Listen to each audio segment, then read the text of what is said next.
Ya, sementara yang kerja kan adalah penyidik Polda kan, tentunya mereka diwakili oleh Divisi Humas menyampaikan apa adanya yang terjadi.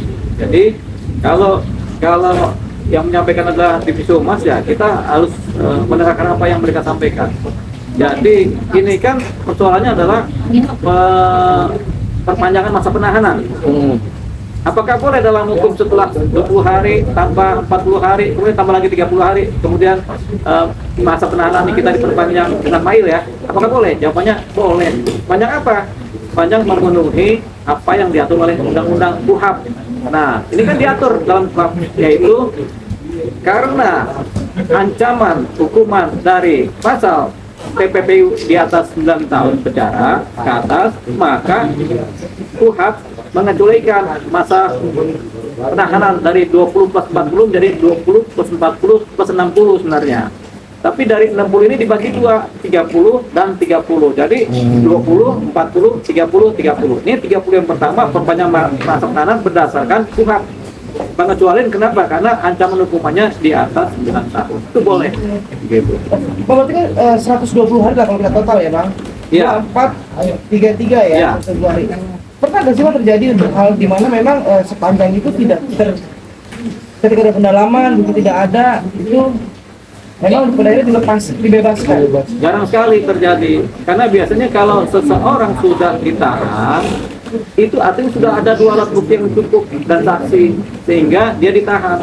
Kecuali, dan ada pengakuan, kecuali dia tidak ditahan, itu masih sumir. Tapi ketika seseorang sudah ditahan, itu biasanya sudah ada alat bukti yang cukup. Jadi persoalannya bukan bukti yang cukup, tapi persoalannya adalah kenapa diperpanjang tahanannya? Karena ada pendalaman materi, khususnya di wilayah apa? Di wilayah pasal TPPU. Karena pemerasannya sudah selesai, terbukti, tinggal TPPU. Larinya kemana nih uang-uangnya nih hasil pemerasan? Apakah si A, si B, si C, si D, dan apakah lewat transfer, apakah lewat cash? Mana buktinya? Itu yang dikejar sekarang. Itu namanya pendalaman tahap kedua. Tahap pertama adalah pembuktian pemerasannya terbukti, baru kemudian tahap kedua adalah PPU-nya. Kemana larinya uang itu? Itu sedang dikejar. Dan mungkin ada kaitan dengan pihak ketiga yang lainnya. Gitu. Di 30 hari selanjutnya Bang? Ya, kalau memang dirasa masih kurang pendalamannya, tambah lagi 30 hari berikutnya sampai terpenuhilah total 120 hari. 20 plus 40 plus 30 plus 30. Kalau sampai itu semua kemudian masih belum juga, paling tidak yang dikejar adalah pasal pemerasannya dulu yang sudah dianggap sebagai cukup bukti disidangkan. TPPU-nya belum, begitu. Bang, ini kan satu rangkaian ya, ada Ya. 2 lagi yang dilaporkan namun tidak berstatus tersangka. Kan total 4 yang dilaporkan Ya. ke LG. Ya. 2 udah tersangka, 2 belum. Ya. Nah, kan rekomendasi dari kejaksaan bahwa harus dilengkapi agar dapat 2 orang ini kena gitu Bang. Ya. Nah, apakah memungkinkan 2 orang ini kena dalam satu rangkaian TPPU dan pemerasan Bang? Bisa dimungkinkan 2 orang ini kena, bisa juga 2 orang ini belum dapat.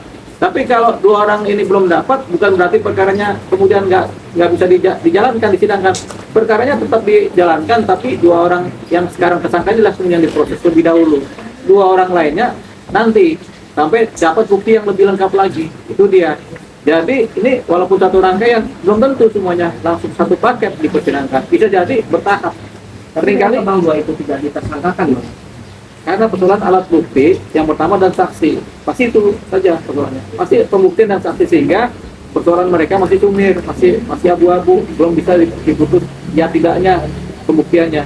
Jadi ya tunggu gitu. Tapi kalau ini kita misalnya dan mahir mungkin sudah lengkap ini, tinggal persoalan TPPU-nya. Nah, 2 orang ini yang direkomendasikan jaksa boleh merekomendasikan, tapi kemudian tidak bisa kemudian langsung dalam satu rangkaian kalau memang 2 belum terpenuhi. Misalnya begini, ada satu kasus pembunuhan yang diduga dilakukan oleh 4 orang, tapi yang terbukti 2 orang melakukannya, yang 2 masih ragu-ragu, ya 2 masih lepas, masih dianggap sebagai saksi, yang 2 lagi sudah jadi tersangka, sudah bisa disidangkan terlebih dahulu. Baru kalau yang 2 kemudian dapat, ini baru disidangkan berikutnya. Bisa. Berarti ada kemungkinan 2 orang ini bisa lah Bang ya? Bisa. Kalau memang ada alat buktinya, tapi kalau nggak ada alat buktinya, kita tidak boleh menghukum orang yang tidak bersalah atau kita ragu-ragu. Nggak boleh kita menghukum orang yang tidak bersalah atau orang kita ragu-ragu dia bersalah atau tidak, nggak boleh. Makanya pembuktian ilmiah penting, pembuktian hukum penting, saksi-saksi juga penting. Bang, tapi kalau melalui rekaman itu kan memang terjadinya transaksi ya bang, atau menjembatani bang. Itu jadi salah satu bukti juga sesungguhnya kan ya bang. Ya itu, Untuk yang dua pihak ini yang belum. ya itu pikiran kita kan, orang-orang dari luar kan pikiran ini kan bisa jadi alat bukti, tapi pikiran penyidik belum tentu seperti itu. Gitu kan, artinya lagi keilmian dari rekaman tadi, kemudian ada nggak unsur-unsur pidananya dari rekaman tadi, cerita-cerita pemerasannya, ada nggak uang masuk di situ kan, itu harus lengkap juga begitu. Jadi ya kita tunggu dari penyidik apakah mereka bisa dapatkan pembuktian lebih lengkap atau tidak. Kalau memang nggak dapat ya nggak bisa.